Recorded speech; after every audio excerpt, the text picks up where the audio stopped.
Hey guys, today we're going to be playing some Mega Man X on the Super Nintendo. And this is actually my all-time favourite Mega Man game out of all the different series. This is my absolute favourite. This is just a really fantastic game. It just is so well paced and so well designed from beginning to end. It's just a ton of fun. Now, something I just want to address quickly is that you might be able to hear right there that the song doesn't sound quite as it should. The reason for that is because I'm playing the NTSC version of the game on a PAL Super Nintendo. And because of the whole 50-60 Hz thing, I don't actually have a 50-60 Hz switch. Sometimes you lose an instrument. It doesn't happen very often, and you guys probably won't really notice given that it's going to be in the background. But, yeah, it's just one of those things. So, I do find it funny that that seems to happen on a few NTSC games and not on others. I don't seem to have the same issue with Japanese games, for example, but oh well. Let's just get started here, and of course we're on the city highway. And as what I presume to be humans flee the flee the highway, as a bunch of murderous robots come and attack, we of course have to go in and take care of the Maverick threat. So of course all these... I'm actually not exactly sure, are these simply robots or are they actually Reploids as well? I believe all these things that we destroy outside of the actual Mavericks are just normal robots, much like what Mega Man in the classic series would have thought. But actually, although thinking about it, who actually built these? Because in classic games, obviously it's Wily, but in this game, did Sigma build it? I have never thought of that. The things that you think of when you're just, you know, trying to keep conversation up in a one-person Let's Play. But anyway, so as Mega Man X, we have many of Classic's abilities, so of course we can jump, we can fire and charge up our X-Buster, which I believe in the manual Dr. Light states is much more powerful, and we will get to that as we get some of the upgrades later in the game. But aside from that, we can now actually wall jump. And this is a feature that I really love because you can do a lot of fun stuff with it as time goes on and the level designs get a bit more elaborate. For whatever reason, I really like that feeling of sliding down a slope. Just, yeah, it just kind of works really well. I guess because you're kind of saving yourself from death, but, or slowing death down. But I always like games where you can just kind of wall jump and do things like that. So I think it was a great addition to the Mega Man series. But aside from that, we are pretty much all the same until we start getting upgrades. So X doesn't actually have a slide ability. He basically has no other mobility until we start getting some Dr. Light upgrades. But anyway, so almost to the end of City Highway here. This was actually the very first Mega Man game to include an opening stage. And this was actually a practice that the classic series would adopt in Mega Man 7 and 8. But at the time, this is... see, that's why I love the wall jump. But at the time, this was the only Mega Man game to do it. And of course, this became a staple of the X games. Anyway, I guess I'll start talking about what's going to make this playthrough different. So, as you probably know, if you know anything about Mega Man, we have to fight 8 Mavericks, or Robot Masters, or whatever you want to call them. And, rather than just following the optimal path like I normally do, which is Chill Penguin and then Spark Mandrill and, you know, going on from there, what I'm going to do is actually, the Mavericks that we take on are going to be dictated by a random number generator. And basically what this means is it's going to make my job a lot harder, but it will hopefully make the playthrough a bit more interesting for you guys. Because it's, you know, something a little bit different from what everyone else has done. Because of course, yeah, many people have played Mega Man X. It's a fantastic game, and most people are pretty big fans of it. But, yeah, so that's going to be very interesting, because we could end up with some good combinations, and we could end up with some very, very, very bad combinations. But for now, we're just dismantling some cars. I'm not exactly sure how the dates line up, but I feel like this must have been inspired by Street Fighter 2, and just taking apart a car. But, of course, it shows off the new graphics very well. It's definitely a huge step up from the classic games in the NES era. And here we have Vile in his mech. And, of course, as everyone always likes to joke, he's essentially Boba Fett. In terms of appearance, anyway. He's definitely not as cool as Boba Fett, I wouldn't say. And definitely much more of a a bit of a larger antagonist. Now, we can't actually win this battle. Vile is just going to beat us up and get us to our health to a certain point. And after that, he's just going to trap us with these little glowing energy globes. So, any moment now. There we are. And sorted. So we are, of course, trapped, and Vile, who really hates Mega Man X for whatever reason, is going to take us apart.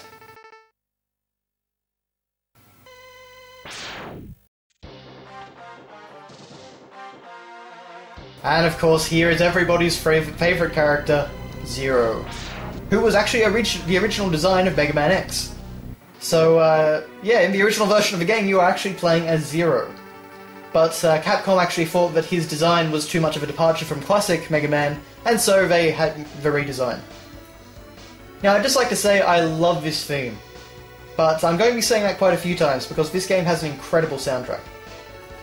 What I should mention there, by the way, is that this is the only scene in the game, as far as I recall anyway, where X actually says anything, funnily enough.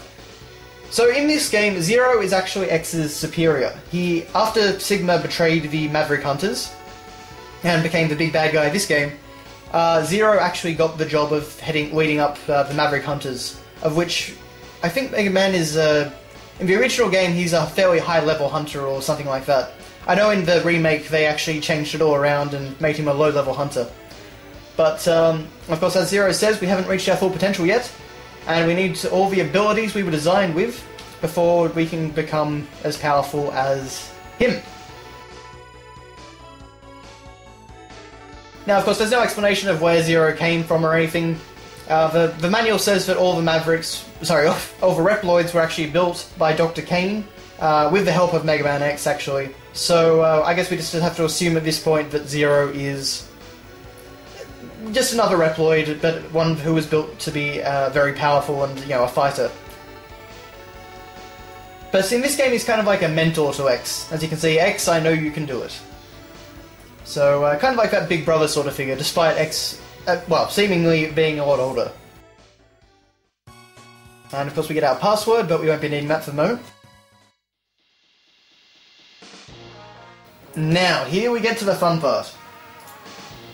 So I have a number generator on my computer. Unfortunately, I couldn't use a dice, as we have 8 Robot Masters and we only have a 6-sided dice. But let's get a number between 1 and 8. And it is 6. And... oh, okay, well, we're taking on Stinkamillion to start with. Well, not the best that it could have been, but not the worst either.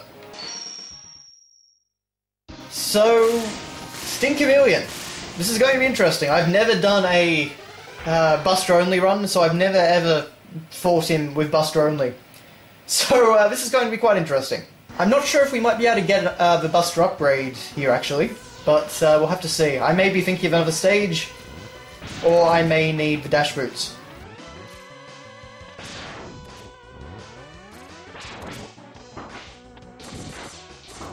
I really like how much personality they gave the enemies in this game. So of course we can see the metals from classic Mega Man there. But I just want to show you something here. So if that guy hits us, you can see that he actually starts laughing. And a few of the enemies do little things like that, and I think it's a really great attention to detail, especially for a Super Nintendo game. And you really get the impression with Mega Man X that they were really trying to do as much as they can to make the game look impressive. And just kind of, feel like a huge step up. Yes, I'm afraid it does look like we will need... yes, we do need the dash boots, unfortunately. So we can't get the Buster upgrade, yes, that is a bit of a shame. Okay, so we got these rock dudes who try to imitate Gutsman.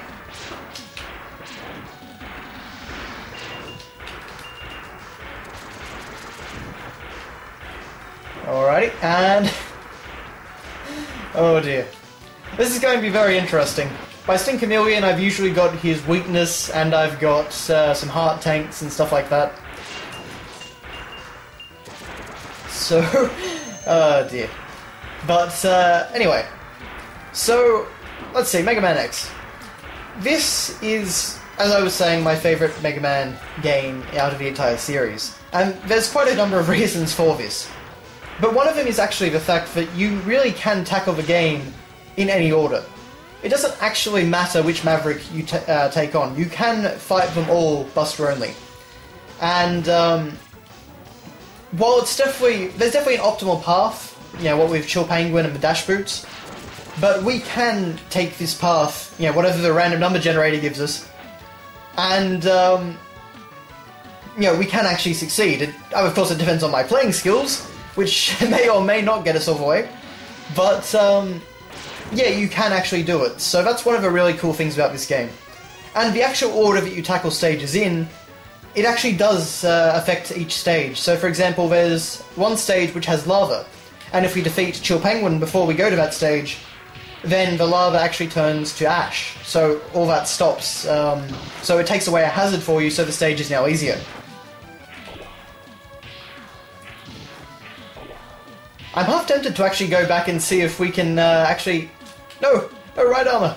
Actually use the right armor here to basically go and get that Buster upgrade that I was talking about, but I doubt we can. I imagine they would have thought of that. So of course this here is another new addition to the Mega Man series that was brought in Mega Man X, and I think remained exclusive for the most part. I guess except for a few levels in Mega Man 8. But this is the ride armor, and it's only here for small sections, but it's a fun little gimmick that basically lets you ride around in this mech and really trash everything that's in your way. And it gets used just enough to be fun, and but not enough to kind of outstay its welcome. Alright guys, well wish me luck, we're up to the very first Maverick. As I say, I've never fought this guy Buster only, so I probably haven't actually seen most of his attacks. I have actually played this game a ton of times over the years, but I've generally stuck to the same path. So of course, this time I can't actually stun lock him.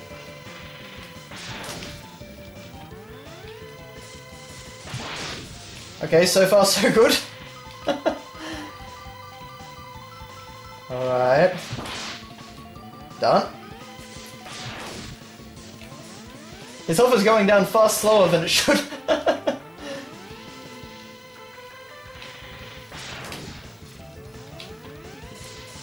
Okay, so when he does that tongue attack, I should be safe if I just get on the wall. I think. He seems to be in a pretty simple pattern so far. I actually wonder if their patterns change... Oh, there we go. There's the Chameleon Sting. So that is actually the ability that we're going to be getting after we hopefully defeat him. Not quite quick enough. Obviously you can only get one hit on. Yeah. Almost, almost. Subscribers give me power. Oh. I actually got into its trajectory then. Okay, we're pretty even so far. I guess he seems to be in his pinch mode, which is not good for us. Oh, come on. Come on, Sting Chameleon, play nice. There we go. Okay, so that actually gets him back into his original pattern. That's good.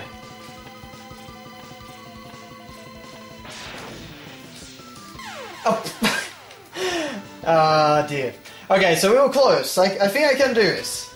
I think. So, time for round 2. Okay. Okay, that is pretty annoying, actually. So he can actually hit me while he's invisible, but I can't actually hit him. A little bit unfair there, game, but oh well.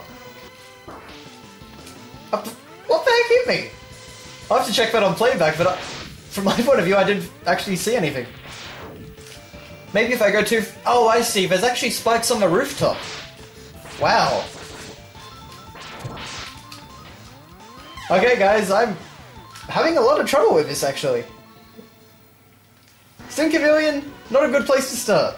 Alright, guys, last life. We've got to do this.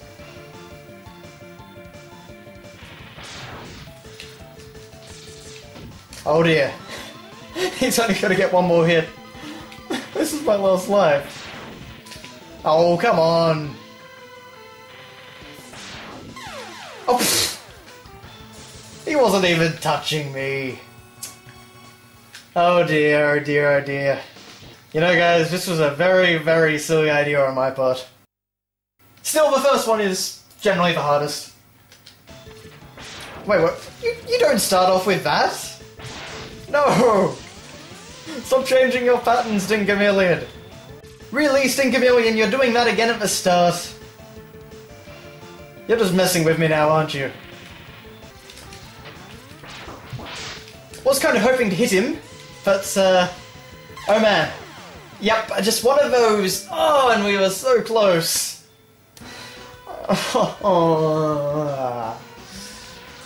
This was a bad idea. This guy has a few too many attacks for my liking. Really? Really? Oh man. Alright guys, it's actually going pretty well this time. I say as I just get hit. I jinxed myself. I think I might actually be able to get him this time. I think. This depends what he does with his pattern, if he varies it too much. That is one thing I will say about every single Maverick in this game, is that you really can learn their pattern.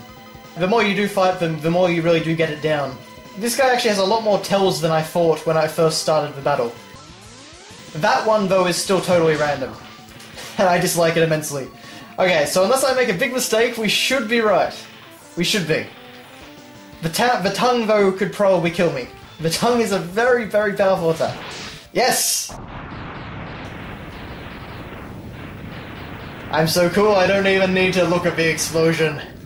Yeah. Alright guys, well it took me ages, but, well okay, more like, I don't know, 10 minutes or something. But anyway, I did beat Stinkamillion. So yes, I'm kind of proud of that actually. Of course, even though you can go the Buster route in this game, it isn't particularly easy. At least I don't think it is anyway. So, you know, if you can do it, awesome. Okay, so we got the Chameleon Sting, and that'll end this first part. So thanks a lot for watching guys, and I will see you in the next one.